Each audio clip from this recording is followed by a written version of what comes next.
Hey everyone, it is Clay.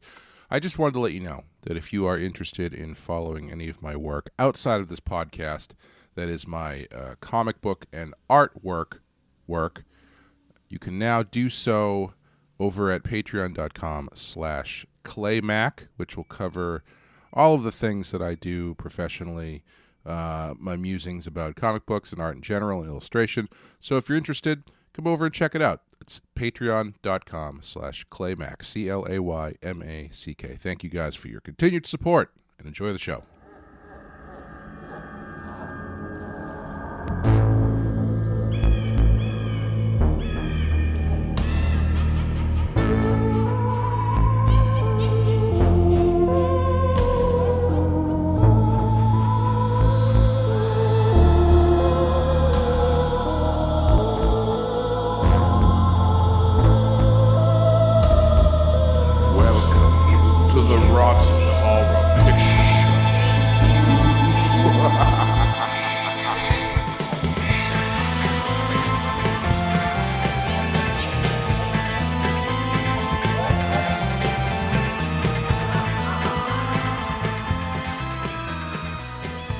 Hello, welcome to the Rotten Horror Picture Show, the horror movie podcast, where we talk about films off the Rotten Tomatoes 200 Best Horror Movies of All Time list. My name is Clay, and with me, as always, is Amanda. Amanda, how you doing? I'm good. I have the right haircut for murdering my stepdaughters, and I've got that's true. You do, actually. My sack right here. I'm ready to go. Yeah. The sack is a little unnerving, but it's not dripping yet, so that's a plus. Don't worry about it. And yes, today we will be talking about one of Amanda's favorite movies, the movie that I'm pretty sure on the very first episode of this show, she said, "Is this movie on our list?" And I said yes, and that was 5 years ago. Yes, this is the movie you've been dangling in front of me ever since. Yes. Frankly, because I can't pronounce any of these names, and I don't want to look like a fool. But that's why I've wanted to do it. I know how you work. We today are talking about A Tale of Two Sisters from 2003. This is number 136 on our list with an 86% Rotten Tomato score and an 83% audience score. You have obviously seen this before. I have obviously seen this before, yes. What is your history with this movie? So, I discovered this movie purely by chance. It was right around the time when the big Japanese horror boom was hitting the US. So The Ring and The Grudge were huge, and all of a sudden Japanese and Korean horror movies became more of a mainstream interest. Not fully, but there was more of an awareness there. And I saw this DVD somewhere. I don't particularly remember where. I'm pretty sure I convinced my mom to buy it for me. Nice. Even though the cover of the DVD is two adults standing behind a couch with two little girls on it covered in blood. Thanks, Mom. So I bought it kind of with no... Oh, you hadn't even seen it. You bought it. Ooh, no. I like that. No idea what it was. Big fan. Yep. No, just sort of was like, let's give this a whirl. And then I watched it alone in the dark. Excellent. And it scared the absolute shit out of me. Very nice. And I did not understand it. And so I had to watch it again. Of course. So. Mark of a great movie. Yeah, exactly. So from then on, I've just been a huge fan of this one. Excellent. I had not heard of this until... That blows my mind, actually.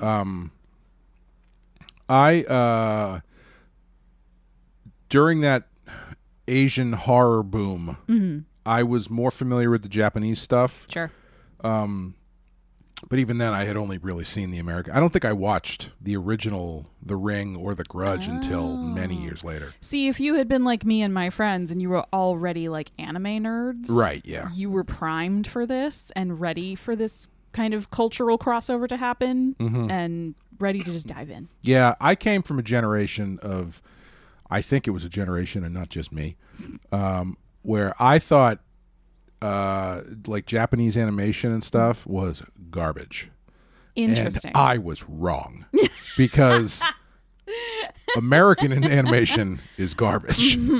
All my favorite cartoon shows where I was like, I don't want to watch that Japanese stuff. At the time, which is probably an offensive term now, I was referred to as Japanimation, which, wow. I don't know. I think that's clever, even if it's possibly insensitive. Yeah. Yeah, I just wasn't interested because I didn't get the anime thing. Like the style was so different. Yeah. And I was used to more, I guess, just Americanized stuff. Sure. And I was watching Batman the Animated Series and The Simpsons and X-Men and all that kind of stuff. And so with the big eyes and all that kind of stuff never really clicked with me. I didn't find it to be very artful. But going back and watching a lot of those shows I was watching, not very good animation-wise. Batman and The Simpsons kind of stand out. Yeah. But see, the funny thing about that is, not that we're talking about an anime here, but even when I was a kid, my favorite part of all of those cartoons, like your Transformers, G.I. Joe, Thundercats, Real Ghostbusters, was always the opening credit sequence. And that was the one that was usually animated by a Japanese company. Yeah. And it looked fucking amazing. Right. And it was the most impressive part of the whole production. But I didn't know that at the time because I was dumb. But should have just popped in Vampire Hunter D and then told me that was bad animation. Yeah. I think I tried to watch that. I don't remember. Anyway. I came to I've only seen a few of the Korean ones. In college, a friend of mine introduced me to The Eye. Oh, I don't know that one. Oh my God. It was the scariest shit I'd ever seen. I watched it with my friend and then we got together and watched it again like at noon the next day because I just wanted to see it again because it was so freaky. That's awesome. But yeah, this isn't one that I came across.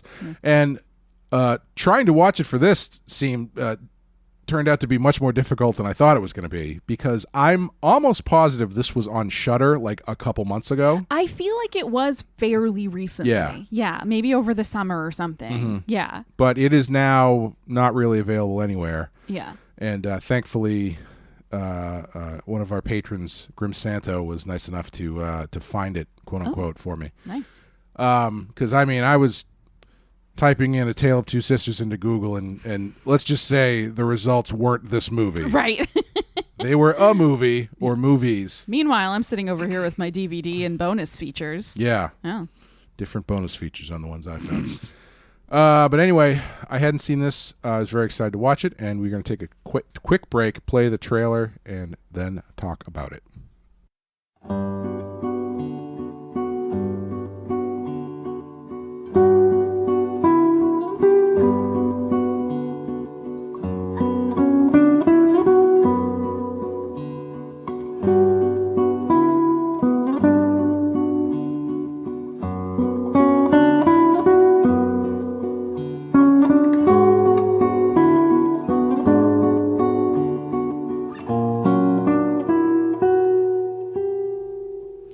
Okay, A Tale of Two Sisters from 2003. Please bear with me. Yeah. Blanket disclaimer for this episode.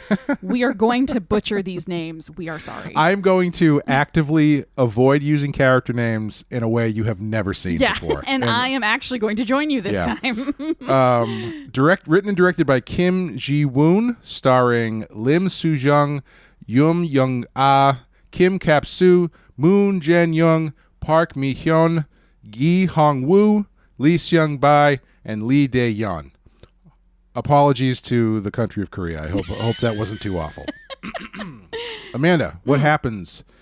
I'm going to ask you this a lot. What happens in A Tale of Two Sisters? After being institutionalized in a mental hospital, teen Soo-mi reunites with her beloved sister Soo-young, and they return to live at their country home. The girl's widower father has remarried, and the siblings are immediately resentful of his new wife, Yeonju. As Soo-mi and Soo-young try to resume their regular lives, strange events plague the house, leading to surprising revelations and a shocking conclusion. Fair enough? Yeah. Fair enough. I think there's a lot of asterisks in there once you get into the story. I mean, but by necessity. Sure. It's actually a relatively spoiler-free it summary actually was. It wasn't bad. As opposed to the ones where it's like, so-and-so who's secretly a vampire. Like, after being shot by one of his patients, Bruce Willis's character turns up as a ghost.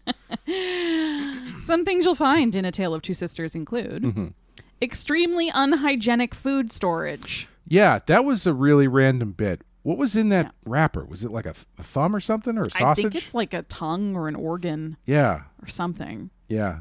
We'll talk about that because the thing that was turning me off a little bit as I started was I felt like they were dropping in your traditional J and K horror imagery. Sure. That didn't quite jive with the rest of the story they were telling, but for the most part, they pull it together. All right, we'll talk. You'll also find gratuitous bedtime. Yeah, a lot of bedtime. Yes. So much of this movie is people going to bed, getting in bed, getting up from bed, going back to bed, bedtime. Well, that's most of my life, so I identified with it. Yeah, in it's that relatable way. content. Yeah, universal language of being tired. The original bent neck lady or menstruation nightmares. Mm-hmm. Yeah, the thing I really liked about that ghost is that when she walks, she kind of sways back and forth like she's hanging. That's a nice touch. Yeah. The actual horror of synchronized periods. Yeah. Can you call that a synchronized period? I guess you can. Yeah. But we'll get into that. Functionally, at that point in the movie. Functionally, yes. Functionally, yes. Yeah. Yeah. And I was like, oh, is this going to be like a girl movie? Yeah. Yeah, it's a girl movie. They have a tea party. They talk about feelings. Mm-hmm. Going along with that, maxi pad heist. Yep. I was expecting a little bit more. Like once she was on the lookout to breaking into that room, I was like, okay, here we go. And then she was immediately caught. Yep. Yep. An extremely well-timed seizure. Yeah, I have questions about that too. You're going to have a lot of questions, I sense. Yes. Any questions? Quote-unquote hilarious childhood stories. Yeah, I don't think I've ever seen someone tell at length with so much detail a childhood story and then the other person go, I don't remember that at all. Yeah. And I'm kind of mad now. One of the cringiest scenes to rewatch in the whole movie, in my opinion. In my opinion. An audition-style twitching bloody sack. Yes. I was thinking about that. No one's ever going to beat audition. Fair. Obviously, they're not trying to do the same thing. Yeah, but, yeah. You get yourself... Did I tell you that I think I saw one of those once? A sack with a person in it? Yeah. I think I may have told the story. I apologize if I have. I don't know. Because generally I don't, retell stories. I was in L.A., and, L.A. has a fairly intense homeless thing going on. Yes. And we were walking, and out of the corner of my eye, I saw what I thought was a bag. And as we walked by, I'm not talking like a sleeping bag. Yeah. I'm talking like a sack. Okay. Like it looked like it could have been a trash bag. An could have been something. audition-style An sack. audition-style sack. And I kind of like clocked it, looked over a little bit, and I'm 90% sure when I did that, it moved exactly like it did in audition. And then like I kind of took a second, and then I turned around, and it wasn't there anymore. So it very easily could have been a trash bag that just hit by a gust of wind. Sure. Could have been something else. Could have been something else. Yeah. Dun, dun, dun. Last but certainly not least, questionable or maybe bad parenting? Definitely bad step parenting. Yes. Yeah, I guess that counts. Yes, it counts. Yeah. The end makes it count. Yeah. Yeah. The dad is a little bit, he's kind of oblivious. Is he though? He is. I don't know. All right. We're done with the things Tell you'll me, find. what happens in this movie? Tell me what happens.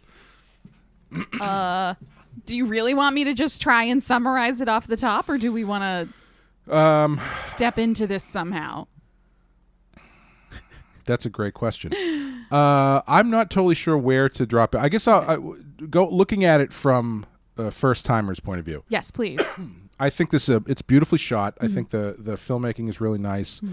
And I don't know if this is I don't always do this, but I did find myself immediately trying to figure out what was going on. And I don't know if I would have done that like in a theater setting, but being at home and kind of just watching it, I immediately started to figure out what was going on. Sure.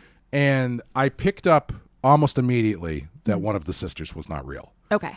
And then I started doing the math because I was like, okay, this sister clearly isn't real, but the stepmother interacts with her. And so by the transitive properties of ghosts, that must mean that the other sister is the stepmother? And when I came to that conclusion, I was like, I don't even know how that would work. Yeah. And then, of course, that's what happens. Yes. But yeah, I liked it. I really enjoyed it. I thought it was it was one of those ones where I was a little bit, I wasn't sure where it was going, and it is definitely a slow burn of a movie. Yes. And I think that's where some of the J-horror ghost stuff took me out.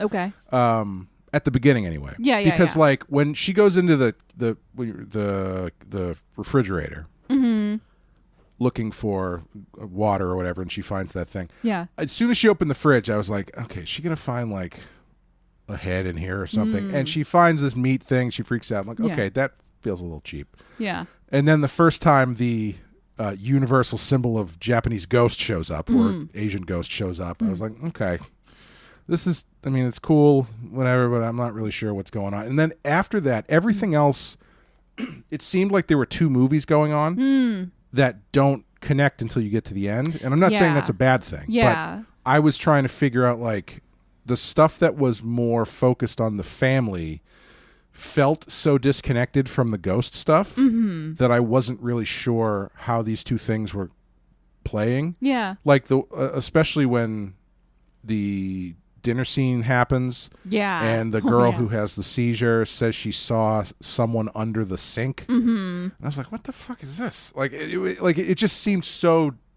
separate. Yeah. From everything that was going on. Yeah. Yeah, it does. It kind of runs the risk. Like you have to be patient with this movie. Yeah. Which is, I think, one of the reasons why I ended up liking it so much when I first watched it when I was much, much younger. Because, again, we're talking like the mid-2000s, which was kind of a dry period for horror in the United States. Learn more about that on Patreon. We're covering horror remakes mostly from the mid-2000s. Yes. So that was kind of, the sea we were all swimming in when it came to horror movies in the States. So watching a movie like this that was female focused in a way that didn't feel final girl focused felt very novel to me. And then the fact that you didn't know, like, why are these things showing up? Why are these things happening this way? And that the movie will reward you for being patient by making, I wouldn't say all of it, but making most of it make sense when you get to the end and then you look back at the beginning. Right. You're sort of like, oh shit, okay. I understand what this imagery was. I understand what the bent neck lady ghost was. Like, this all kind of tracks now. Even like the scene of the girl under the sink when the stepmom is down on the floor and you get the shot like that looks back at the dining room behind her and you see a girl sitting in a green dress at the table. Yep. And it seems super random. It's just like, okay, a girl in a green dress at the table. That dress is hanging in the armoire. Oh, when Soo-yeon finds her mom. So like it pulls it back together at the very end.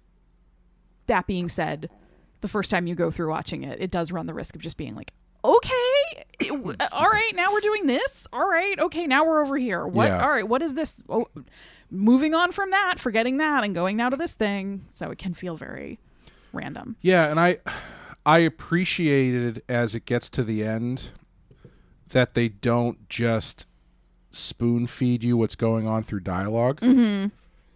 Yeah. Excuse me.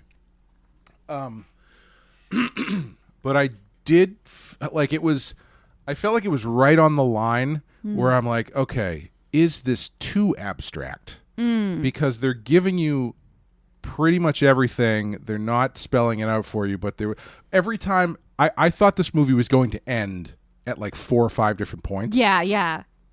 And every time at that point, I was like, okay, this might be a little too abstract. And then the next bit of information would come out and be like, okay, that makes sense. Yeah. This might be a little too abstract. But then by the end, it's like, okay, I think I got it for the most part. Yeah. I think if you, having watched through it once, if you go back and you watch through it again, it's much, much easier to sort of pinpoint those things and say, oh, okay, this is relating to this, like all of these different things. Yeah. I do have questions. Let's go for it. Who are the people who come over for dinner? Okay. I have to back up 2 steps. Okay. So their father really is remarried. Okay. To the real version of Hyun-jun. Okay, so that was my biggest question is, I guess it's twofold. Okay. So at the end, yes, when the woman comes in wearing the nice pantsuit, yes, that is the stepmother. Yes. Is that the same woman that we see in the flashbacks of when the sister dies? Yes. She looks completely different. Like her, I don't know. Maybe I'm just. It's supposed I'm 99% sure it's the same actress, but it is the same character. Okay. Yeah. All right. That makes more sense. But yes. I was confused because I thought it was a different actress. Yeah. And which made me, and the 2 characters seemed so different because that one in the flashback seemed much eviler. Yes. Than the one who shows up later. But you have to remember the one who shows up later is living with the guilt of knowing that's true. It's her fault that Soo-yeon is dead. Yeah. And so I think she's trying to make amends. Okay, that's fair. In a way. Or at least the guilt of her inaction has caused her to try and be more kind. Okay. She seems pretty aware of what's going on in the moment there when she's like, you know, you might regret telling me to get out of your life because your sister's dying in the other room. Yeah. But okay. Yeah. Sure. No. I think it's one of those things where, because the way this movie is structured is that the very last scene of the movie, the very last sequence, is sort of the key that unlocks the rest of the movie. Mm-hmm. And it's technically not technically, it is the thing that happens first chronologically in the story. Right. And what is happening is their father has started a relationship with their mother's in-home nurse. Okay, right. Okay. So the implication is the mother is so ill, she's probably dying. Mm-hmm. But daddy couldn't wait. Sure. He just has pretty much already started treating her like a girlfriend or a wife, mm-hmm. and has let her take on this role of mom, even though their actual mom is still alive. Mm-hmm. Briefly. And I think, it's like the grief of seeing that in front of her and knowing she's sick and she's never going to get better. The bio mom kills herself. Mm-hmm. She hangs herself in Soo-yeon's closet in the armoire. I would call that questionable parenting. Yeah, I would call that bad parenting. Bad parenting, yeah. Committing suicide in your youngest child's room while she's asleep on the bed. Yeah, was that really the only strong horizontal bar she could find in the house was inside that armoire? I have no idea. Then the daughter wakes up, finds her mom in the closet, tries to, mm-hmm. wake her up, and the whole thing falls on her and crushes her and eventually kills her. Mm-hmm. The stepmom sees it, backs out, then goes back, but has that confrontation with the older sister. I think you could make an argument, if you wanted to be sympathetic to the stepmom. Maybe not sympathetic, but there's sort of at least a little wedge in there where she could have said, well, I knew she was hurt, but I didn't think she was dead. And I didn't know her mom was in there. Sure. I thought it fell on her and, she was freaked out, but I didn't know it was going to kill her. Yeah. I think that's not true, but I'm saying you could make that argument. she misread the situation, because instead of seeing it as an opportunity to be shitty, she could have seen it as an opportunity to be a hero to that child. Yeah. And then now you have that child on your side. But the problem is she and Sumi butt heads so much. It was more important to her to hurt the other daughter, like emotionally, than it was to help the younger one. So the point, I think, in the end is that none of them are, like, Soo-yeon is the only one who's blameless. Right. Like, she's the only one who was killed and who died and did nothing wrong. Right, yeah. All of the rest of them did something that contributed to this situation where this tragedy happened. So who are the people at dinner? They are also in that end scene. Right. It is the stepmom's brother and the brother's wife. Oh, it's the stepmom's brother. That's why at that dinner scene, she's telling all these stories, quote unquote, about him as a child. Right. And she even says a couple times, like, oh, our mom was so mad at you. Right, right. Because that's Yeonju's brother. I mean, that's her brother. So does the family know that she has this split personality where she thinks she's also the stepmother? I think they do. Yeah. Because otherwise I think everyone would freak out more at her behavior, especially the dad. Because early in the movie, there's the scene where you see the stepmother getting ready for bed and getting into bed in her like little negligee and like kind of like arranging herself the right way to like look like casual but attractive as the dad comes in.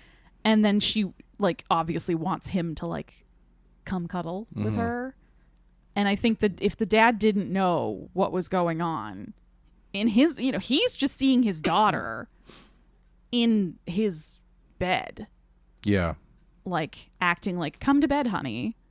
I think if he did not know what was going on, he would have been like, what the fuck? See, that was the kind of stepmother videos that were coming up when I was looking for the movie. But I figured out they were not the right ones. Yeah. Dodged a bullet there. Yeah. Yeah. Yeah, because, excuse me. Yeah, I was, once they start connecting the pieces at the end, I was a little thrown off by who. So is the woman who has the seizure? Yes. That's just purely something that happens to her? Like she just has seizures? It's not a ghostly seizure? I think it is kind of a ghostly seizure. I don't think... they don't really go into it, right? Like they don't give you any context for it. Yeah. But you do have to remember that the brother and sister-in-law, they were there that day. Right. When the mom killed herself and when the younger daughter was killed. So they are tied into this, not just in terms of family ties, but they were witnesses to that. They were present and... Right. You know, they also heard a thud upstairs and didn't go and check anything. Right. So there's a level of like, whatever ghostly force is actually in the house is still gonna maybe target them too in ways. And I think that's what that is. I think it's like they were also touched by this tragedy. And so when she's there, I think she's having some kind of psychic, not that she is psychic, but like in the bigger folklore sense of like a reaction to the, you know, malefic force in the house that has now I see started to affect things. Yeah. And at the so it did you really do have questions about this one. It was making me think towards the end that is there any ghost stuff happening, or is this all in her head? But then the stepmother gets like slimed or something at the end, right? Yeah. Yeah, she gets killed, I think. I think Yeah. the implication is that the ghost gets her. Yeah. Okay. Yeah. There's a little girl under the sink. Yep, and that's true. She's covered in blood. So who would that be? Probably Soo-yeon. Sink girl. Yeah. Right? Crushed underneath something. That's been my thinking, is that Yeah, that makes Soo-yeon sense. is actually the ghost in the house. Oh, so not the mother? I don't know. Maybe the mother too. Team up. Yeah. Okay. Yeah. Team up movie. They died together. That's true. You know, like yeah. tragically and traumatically Yeah. in the same wardrobe, in the same room. If I was the sister who died, I'd be mad at my ghost mom. Yeah. Be like, this is. I think you're mad at everyone at that point, Yeah. right?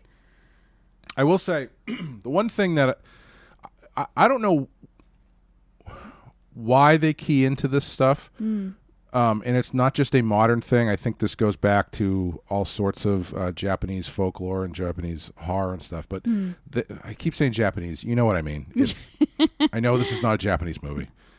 I'm sure the Japanese and the Koreans would not love that I'm doing that, but given their history together. But these movies and stories really have keyed in to the scariness of the human face.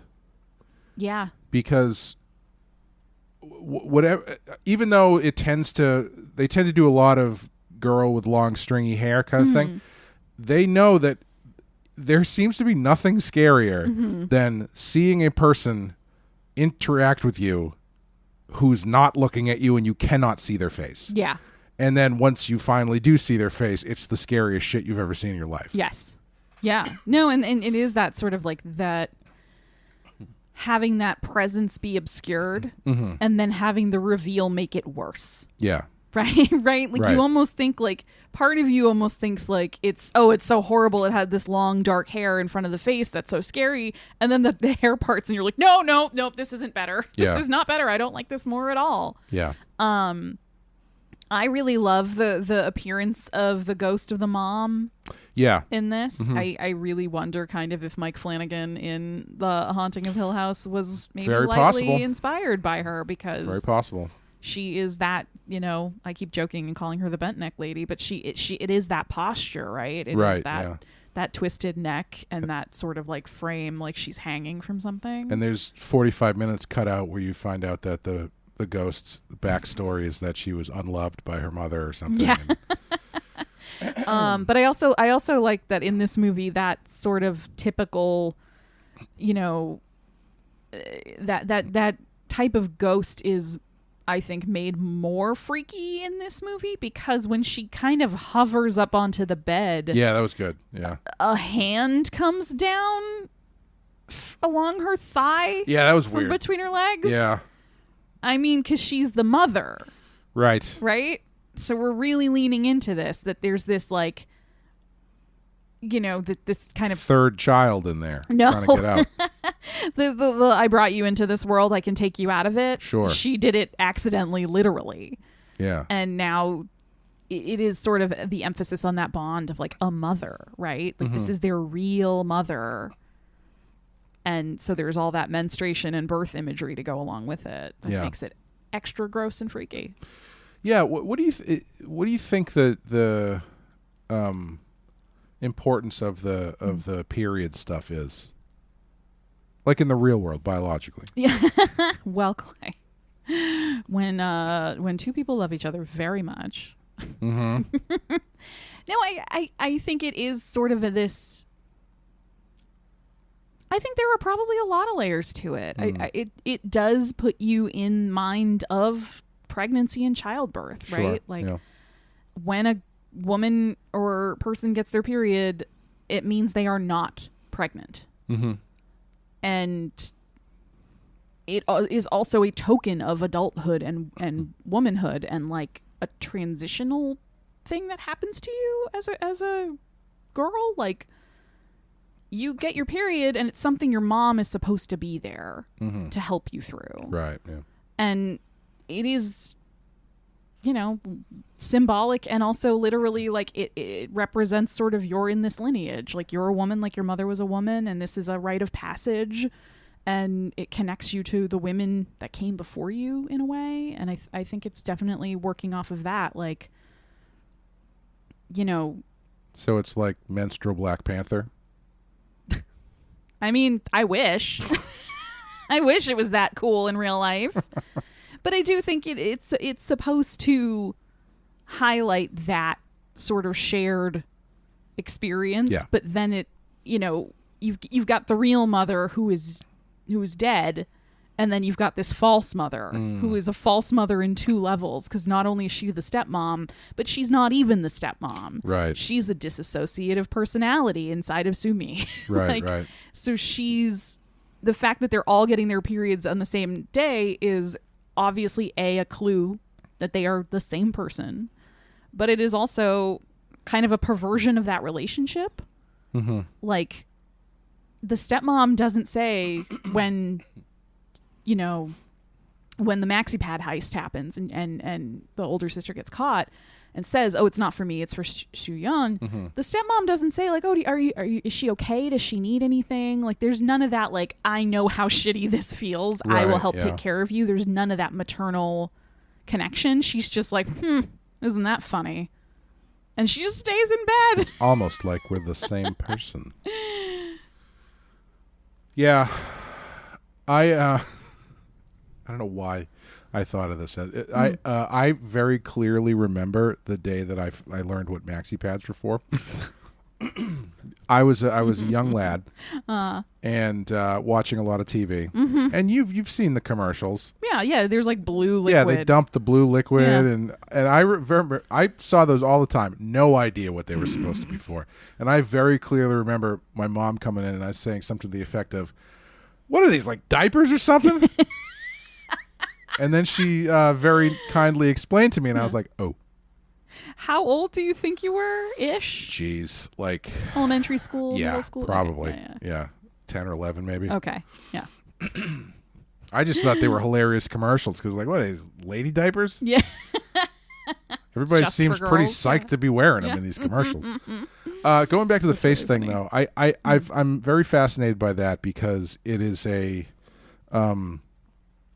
kind of a distilling down a element of fear to its basest expression, which is literally just interacting with someone who you cannot see their face. Yeah. Because obviously faces are very important to make connections with. Yep. There's a reason that so many monsters have facial disfigurements, why so many of them wear masks. Yep. And to see the basest version of that, which is just not a mask, not a disfigurement, just long hair. Yes. Over it is very interesting because it works really, really well. Yeah. And it works every time. Yes. As much as you want to make a joke about they use the same imagery or whatever, it works every time. Yeah, and the simplicity, I think, is part of the reason why it works. Mm-hmm.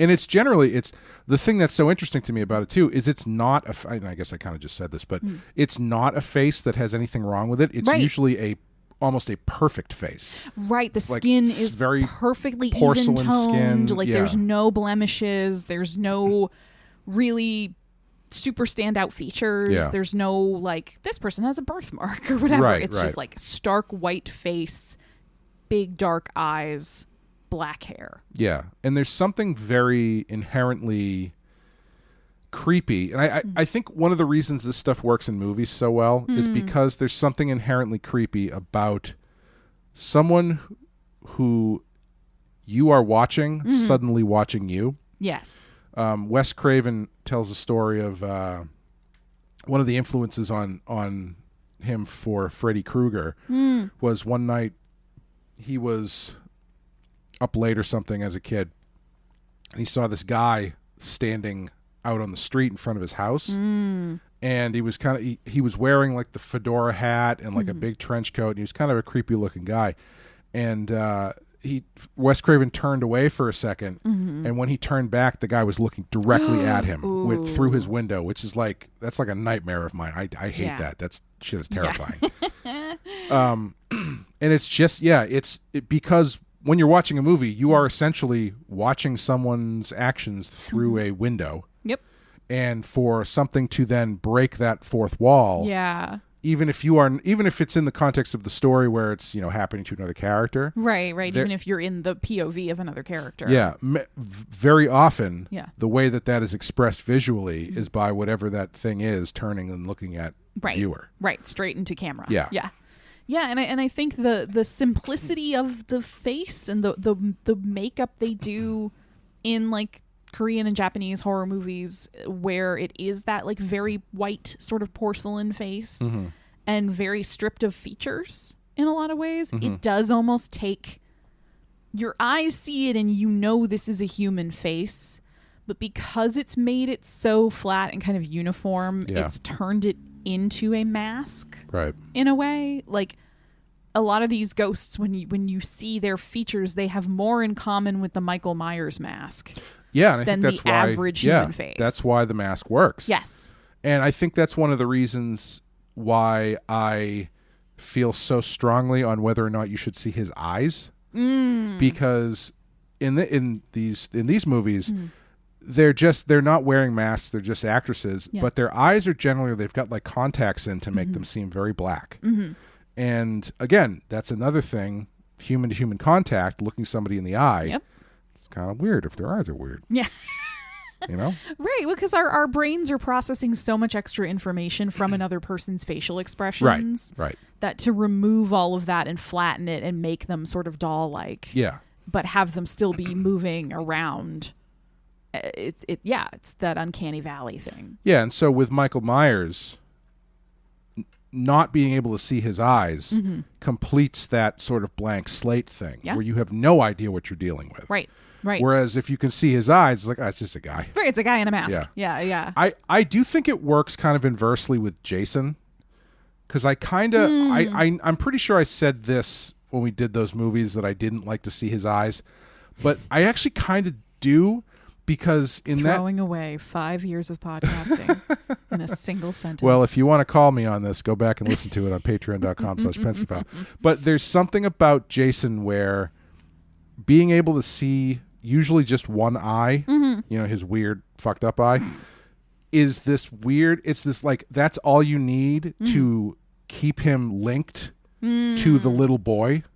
Sure. You know? Yeah. And as the movies go on, as he gets further and further away from that, you tend not to see his eyes anymore.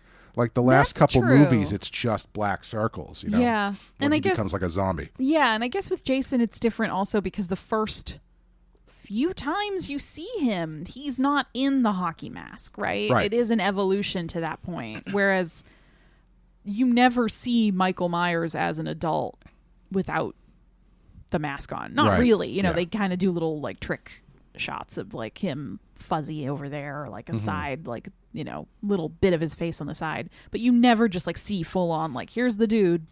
Like, but Jason, you do. You don't remember in Halloween Ends where he has that monologue straight into camera? Yeah. He just starts quoting Shakespeare. Laurie, you have finally unmasked me. And with the removal of my mask comes the removal of decades of pain. Stab, stab, stab, stab, stab.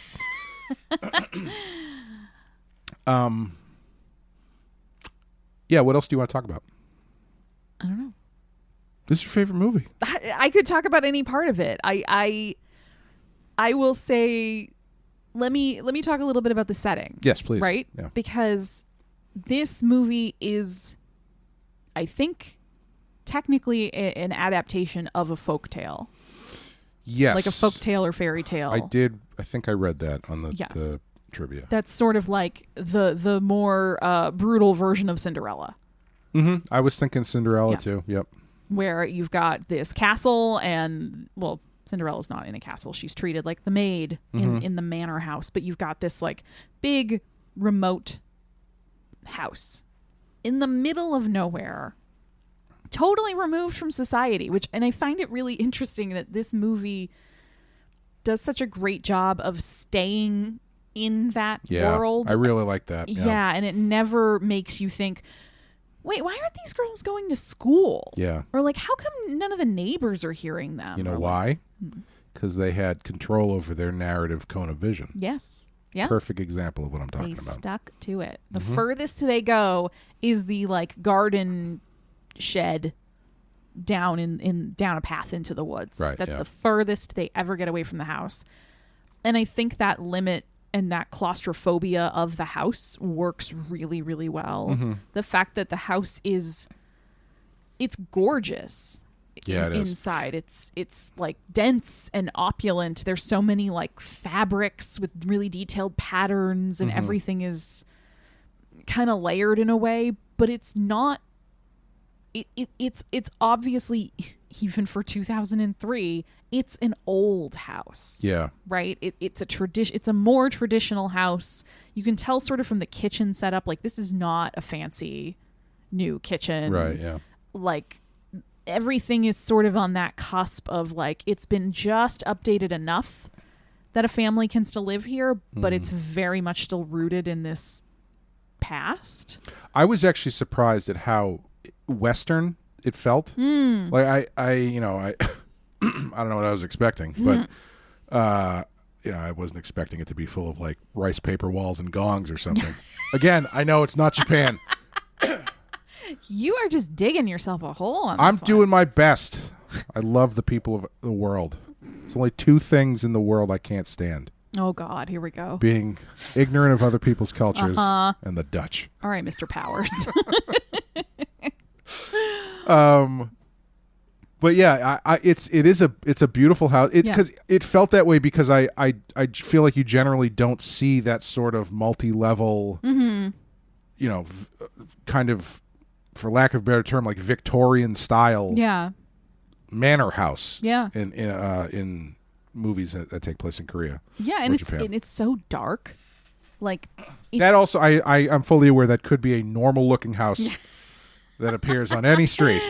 I don't think it is though. Like obviously those styles of houses still exist and they are updated to varying extents the same way there are different styles of houses anywhere.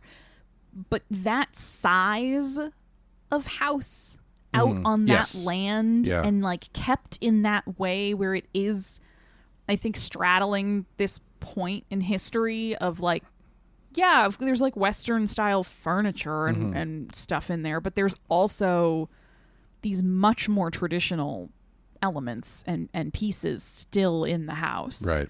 And it makes it so that you feel disconnected, I think, from time. Definitely, yeah. You know, you're not like, why don't they have the internet?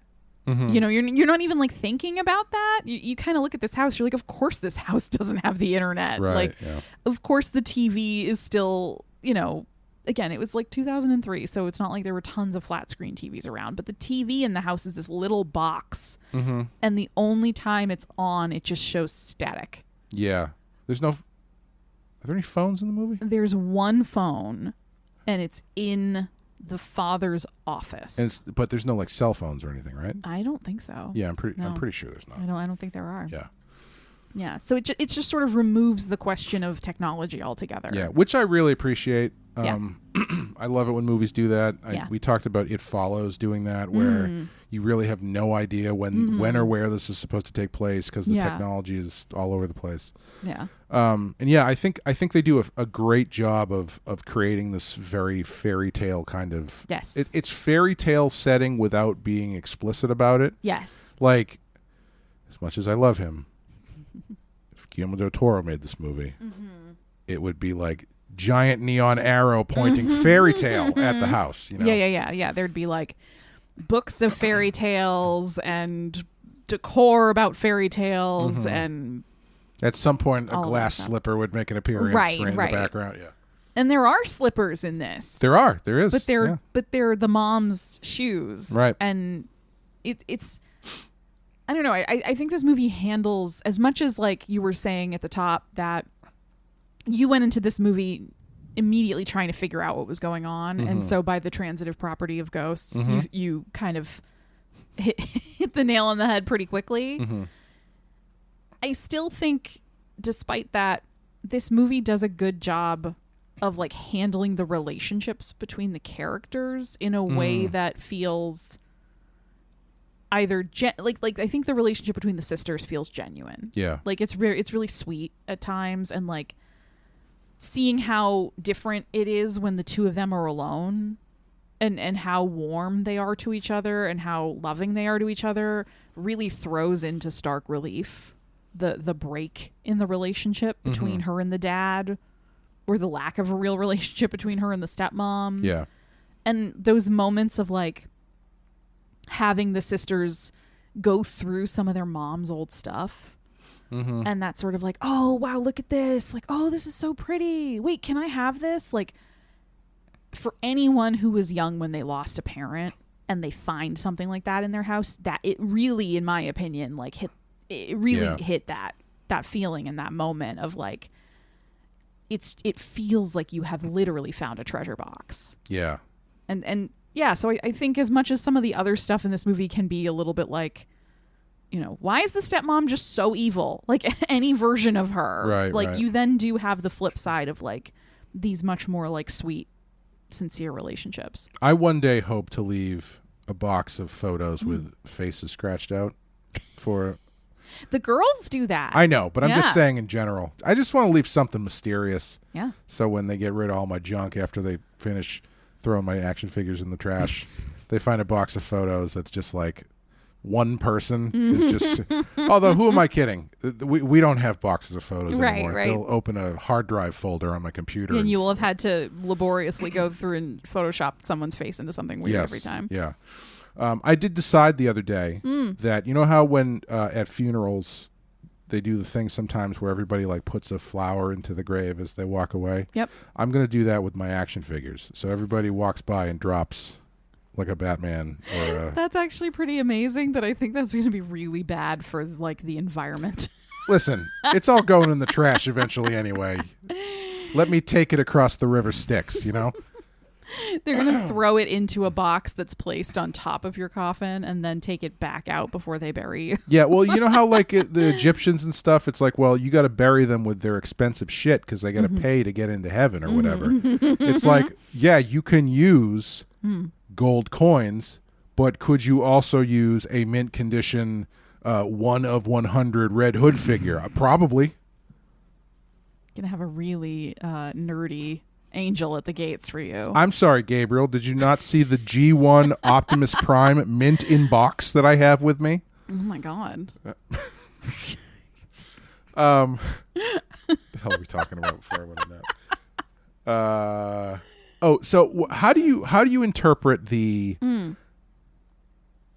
stepmother's attacks on the dead sister when they are both figments of the live sister's imagination or psychosis? Yeah, I think it is that the older sister has kind of created a version of the stepmom in her head that is the worst possible version.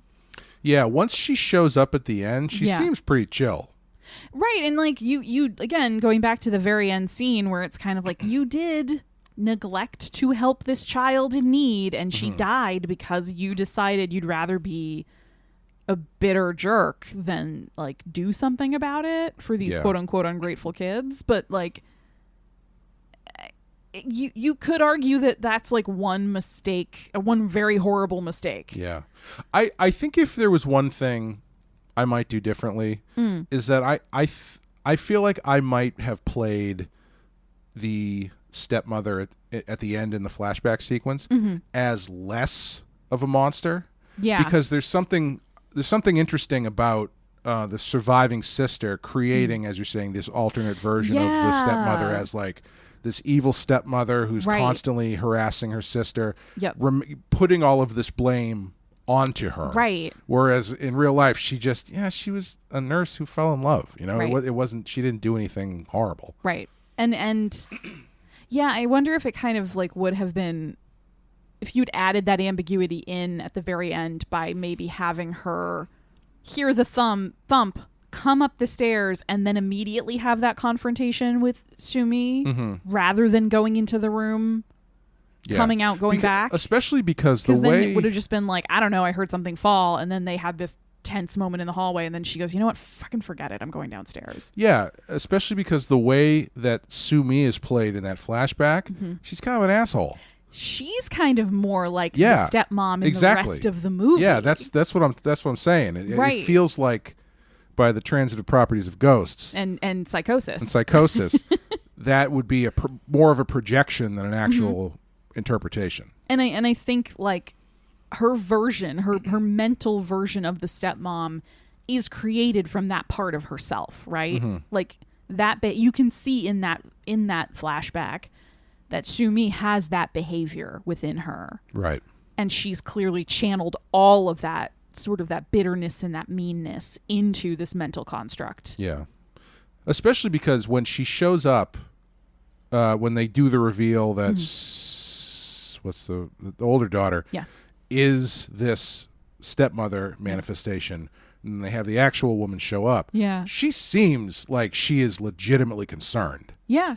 And that did just kind of I think that's one of the reasons why I wasn't sure if it was the same woman. Yeah. Because she looks so much different, and also because it didn't totally jive. Yeah, but don't you think like there could be a when you're trying to live with these teenage girls who hate you. I've been there. I know you have. That's actually not true. But you know, it's teenage girls love me, Amanda. Okay. Gross. Ew. What? No. You know, like in the flashback, she is very much like she's on the defense, right? Like she's this interloper in this family. There's this ailing, probably dying woman, and I'm sure she's acutely aware of like, yeah, it's obvious me and this woman's husband are involved now, and I'm her nurse. I'm supposed to be taking care of her, and I'm stepping in, and the girls hate me, and I'm like the nurse. I'm here all the time, and they hate me all the time, and I'm dealing with this every day, and they're just so mean to me, and I'm not trying to make their lives worse.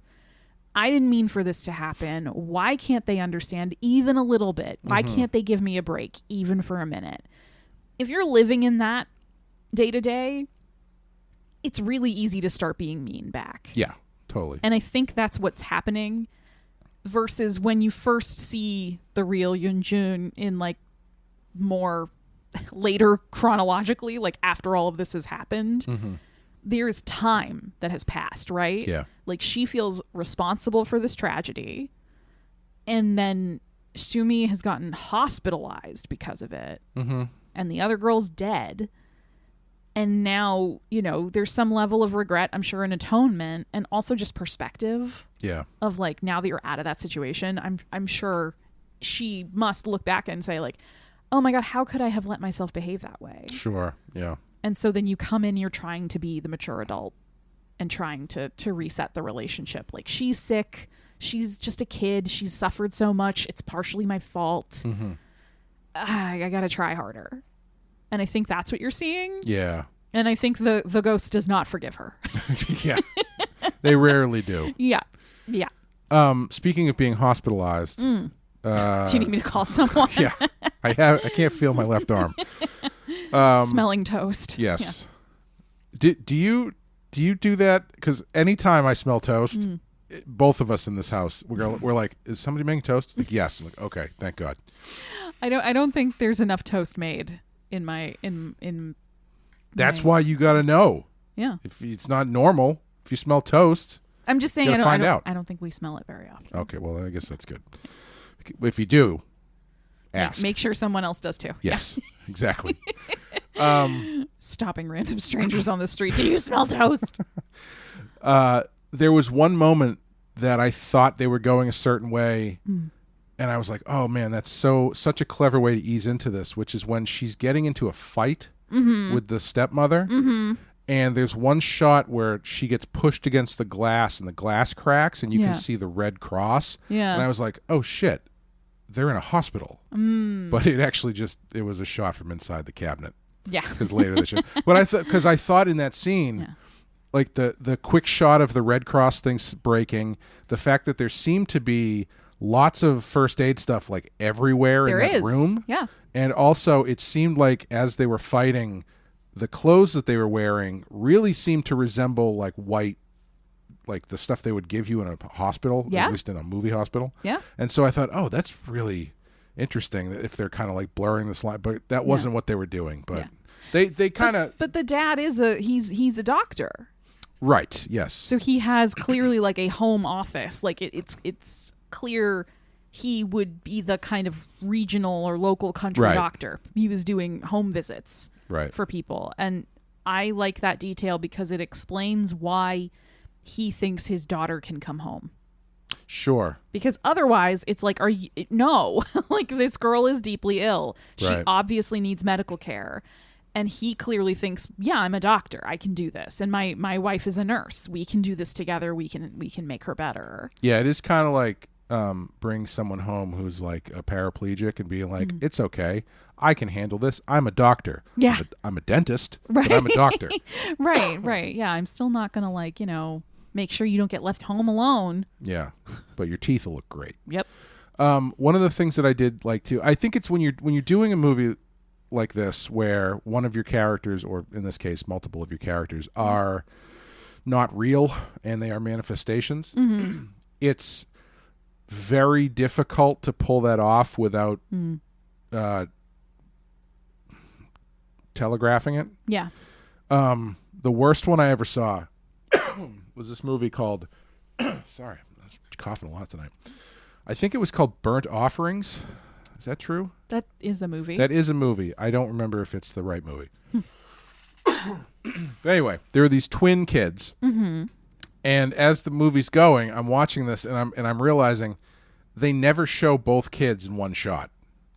And it's always a shot, reverse shot, and I was like, clearly one of these kids is not supposed to be real. Yeah. And in this one, I kind of caught it pretty quickly because it's very clear that like the father only talks to the older sister even when the younger sister is there. Yeah. But I think they do a really good job of not really completely showing their hand. Yeah. Because they present the younger sister as much more of a wallflower type. Yes. Who does kind of get overlooked. And also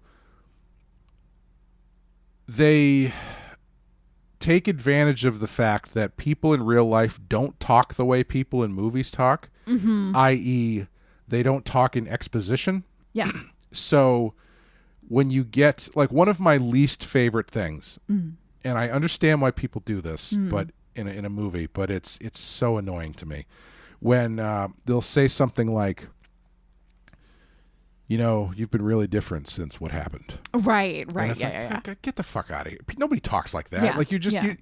in this one, it felt real. Yeah. Because they're not doing that, but what they are doing is the father, who is very clearly someone who is kind of oblivious and aloof and like doesn't want to deal with this shit. Yeah, he's trying to force everything back into some like normal. Yeah, and he specifically doesn't talk about it. Right. Like they just do not talk The about it. closest they get to talking about it is him saying to her, I thought we agreed not to talk about that. Yeah, right.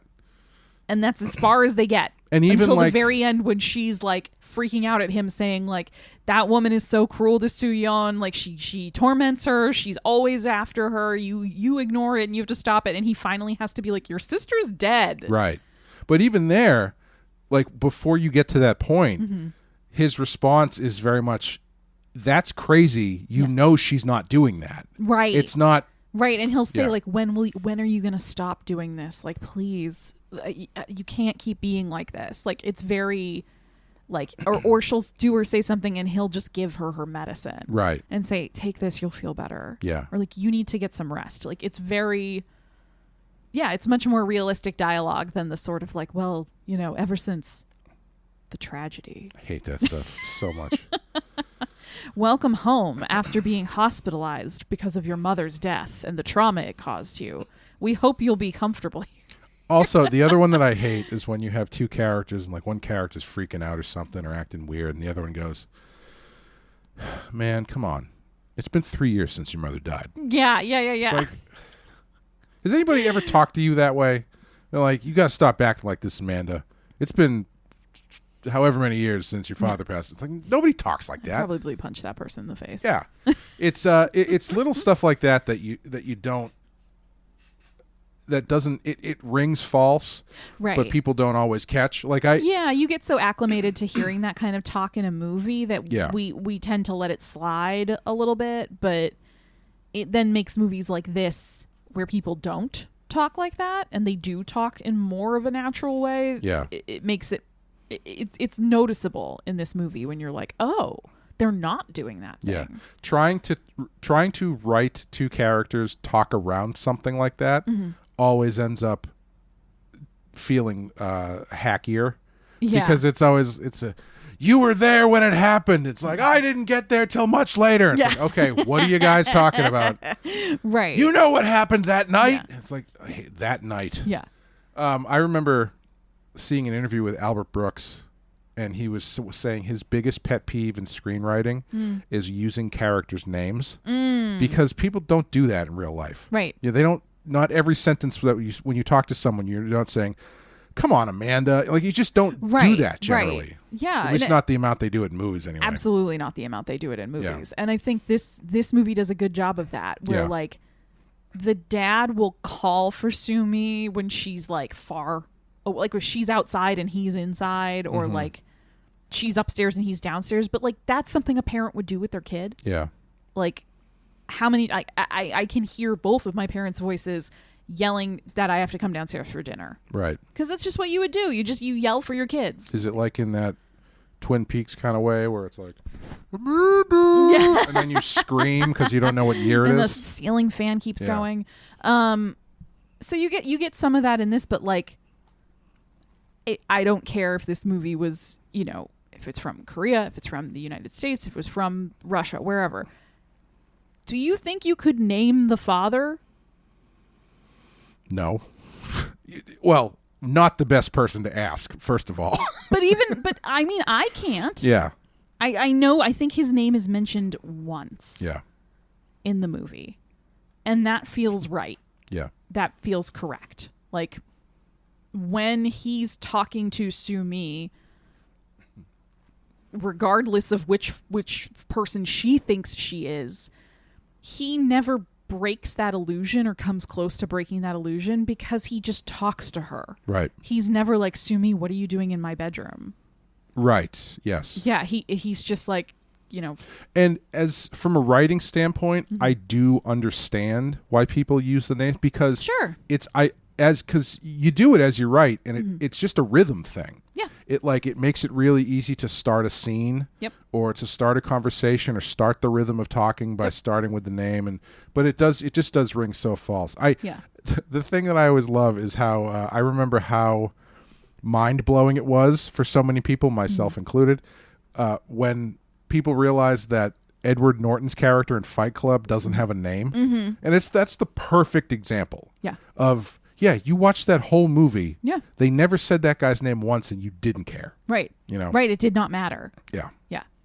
They say Tyler Durden a lot, but they actually might not even say it that often, but I think I don't remember. I haven't seen that movie in a really long time. The name they do say a lot is, of course, Robert Paulson. His name was Robert Paulson. Yes, yes. But yeah, it's a great example of that sort of, you don't need it as much as you think. Right. Yes. Like especially in movies, which are a visual medium, it's much easier to like see that one character is talking to another. You don't, I think the temptation when you're writing, when you're on the page, is a lot higher to include the name if you have multiple characters in one scene and you want your reader to know this person is directing this comment at this other person, not the other three people involved in the conversation. Right. Even then, I think, it can be a bad habit. Yeah. I got a note one time.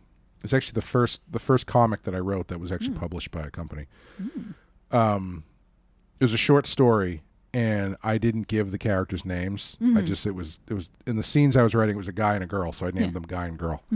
And the editor was like, you need to give them names. And I was like, okay, Guy. And I don't know. And I think I do wonder if the reason that she said that was because I think there's one panel where the girl needs to refer to the guy by name, and I just had her say Guy. So with that in mind, it's like, oh, you named the male character, but the woman doesn't get a name. And it's like, no, but they don't use it. Right. You just need one. Right. Yeah. I understand that I have not respected the autonomy of this fictional character. Right. Yeah. But it's kind of like, okay, if you want me for like, I don't know, background's sake to say that her name is Lillian. Yeah. Fine, but it's still never going to be used in the story. Exactly. Yeah. So, okay, yeah, we'll just call her Jessica, like whatever you want. Yeah. Yeah. You know. Yeah. But yeah, I really enjoyed this. I thought it was really good. This is number 136 on our list. Mm-hmm. Is there anything else you want to talk about before we wrap it up? I don't think anything specific other than to say, like, I haven't watched this in a really long time. Mm-hmm. So it was interesting going back to it as a full-on adult. Yeah. And, like, realizing some of the things that really stuck in my mind from this movie, and not just the scary things, but some of the smaller images and, like, smaller moments that I was like, oh, this might be the movie that made me like movies about a small group of people in an isolated location.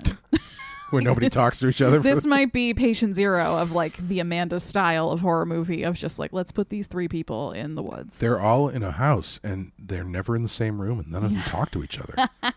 Hey, to be fair, some of the other ones I like, they're just outside. That's true. Yeah. And this one, it doesn't even count because the ones who are talking to each other are the same person. They're talking to themselves. But you know, and obviously, like unfortunately, I had to watch this during the day. Mm-hmm. I didn't get to watch it in the dark, and I feel like this is definitely a movie to watch in the dark. Yeah, this is a good.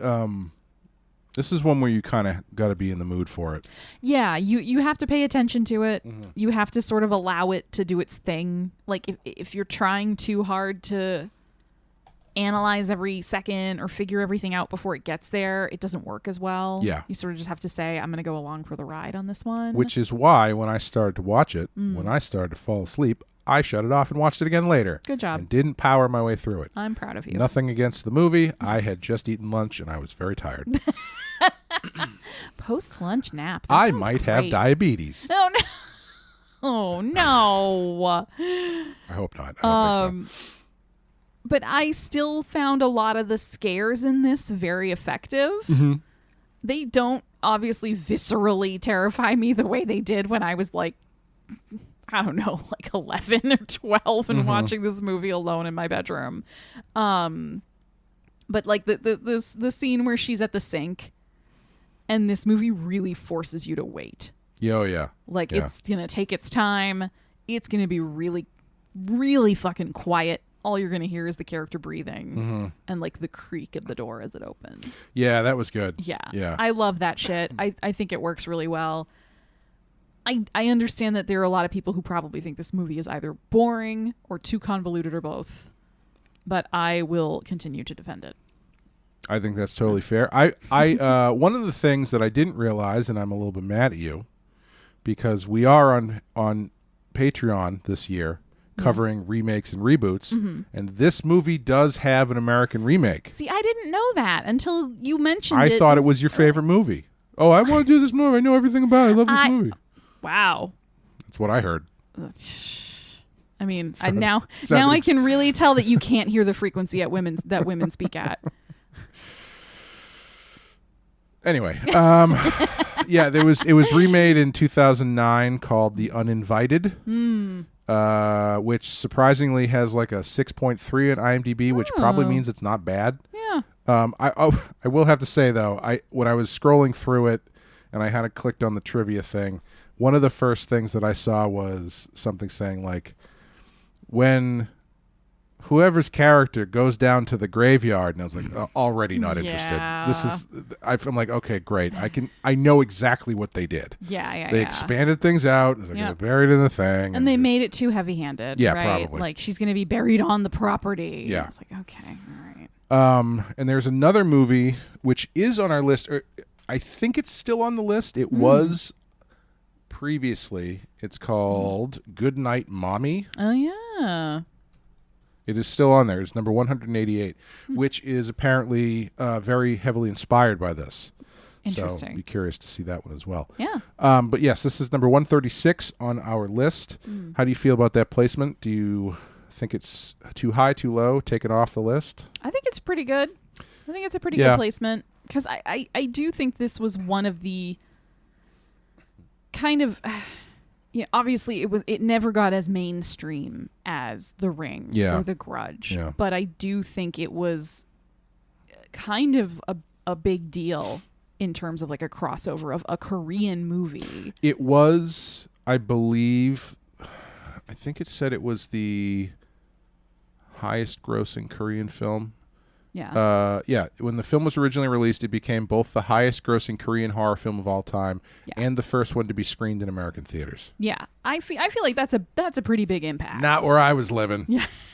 Which would have been New York at that time. Yikes. So definitely where you were living. Listen, if it had a really cool animated introduction sequence, maybe I would have given it a shot. Unless you thought it was from Japan, in That's which true. case. Yes. No, I feel pretty good about that placement. What about you? It's tough because, and I'm not saying this makes your decision invalid, but I don't have any nostalgic connection to it. Sure. Too much menstrual stuff for you? Ugh. Ugh. You know how I feel about that. About females. Yes. 130. Yeah, I think it's tough because I do think it's really good, but it's definitely not as iconic as, say, something like The Grudge or The Ring. Sure. But I'm not saying it has to be. It's definitely one that is. It's less of a popcorn movie than those ones are. Yeah. And it's a little bit more of a thinker. Yeah.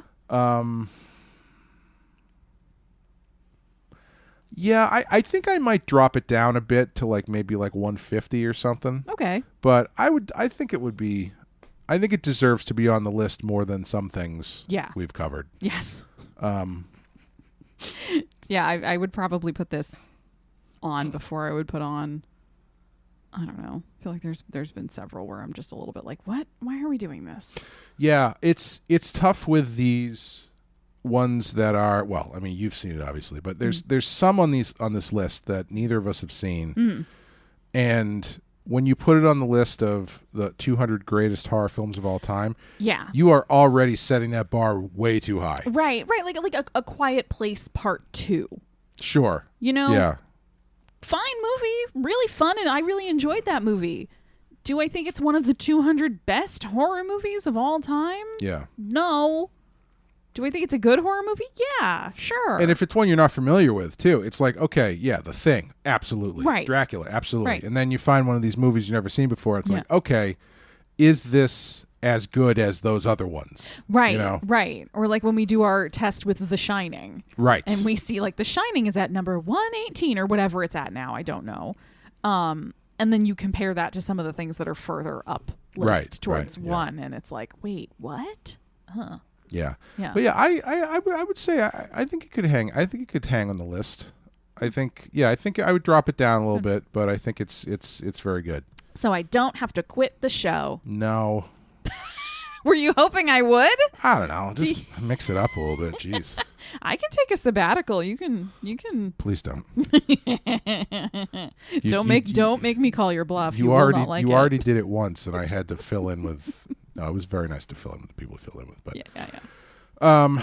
So I think that's going to do it for Tale of Two Sisters. I'm not going to hit the randomizer because before I get into that, we were at Park 9 in Everett, which for people who don't know, it's a dog bar, where it's a bar, but it's also a dog park. They serve dogs. Yeah, it's they do have a dog menu, which I didn't know. I did know that. Yeah. Actually. It's a dog park. Yes. And also a bar. It's very fun. You can drink with humans while your dog plays with other dogs. And I find it to be actually better than taking your dog to the dog park because they have people who work there. Yeah. Whose job is to basically professionals keep the dogs in check. Keep things clean. And so you don't have to worry about what your dog is getting into or other dogs getting into your dog. There are rules. Right. Yeah. Anyway, we were there this past Friday, which happened to be Taylor Swift trivia night. Oh boy. And you won first place. Unfortunately, no. And we're just minding our business, not really paying attention. And then the DJ who is doing the trivia thing, I don't remember what the lead up was, but I very clearly heard him go, and I'm just going to hit the randomizer, beep, boop, boop, beep, beep, boop, boop, beep, boop. And I was like, motherfucker. Oh. That's my randomizer noise. Oh, wow. So if you are the DJ and you listen to the show, thank you for listening to the show, but you keep my randomizer out of your mouth. And that's not something Clay has to say very often. No. But we are not hitting the randomizer today because next time we will be doing The Blob. Yay! To line up with our coverage of the 1988 remake of The Blob on Patreon, where if you'd like to listen to that, head over to patreon.com/The Penske File. Follow us as we cover remakes and reboots. We've got 3 left. We'll be doing The Blob, then Suspiria in November. Yes. And it's a great November movie. It is. And then in December, we will be doing one of the 2 Black Christmas remakes. Yay. I don't know which one. I don't know how to choose. I might put a patron poll. Okay. But they tend to screw us when we do that. I'm kidding. I'm kidding. We love you guys. You heard it here first. Clay has betrayed you. No, it's fine. You're alienating everyone on this episode. Hey, man. People from Korea, women, the patrons. No one is safe. No one is safe. Hey, comedy's legal again, okay? Oh, that's right. Unless you make jokes about the people who say that comedy's legal again. No. But yeah, so that's what we're going to be doing, rounding out the end of the year. So thank you guys for listening and supporting the show. Thank you, Amanda. Thanks, Clay. We'll see you next time with The Blob. Bye, everyone.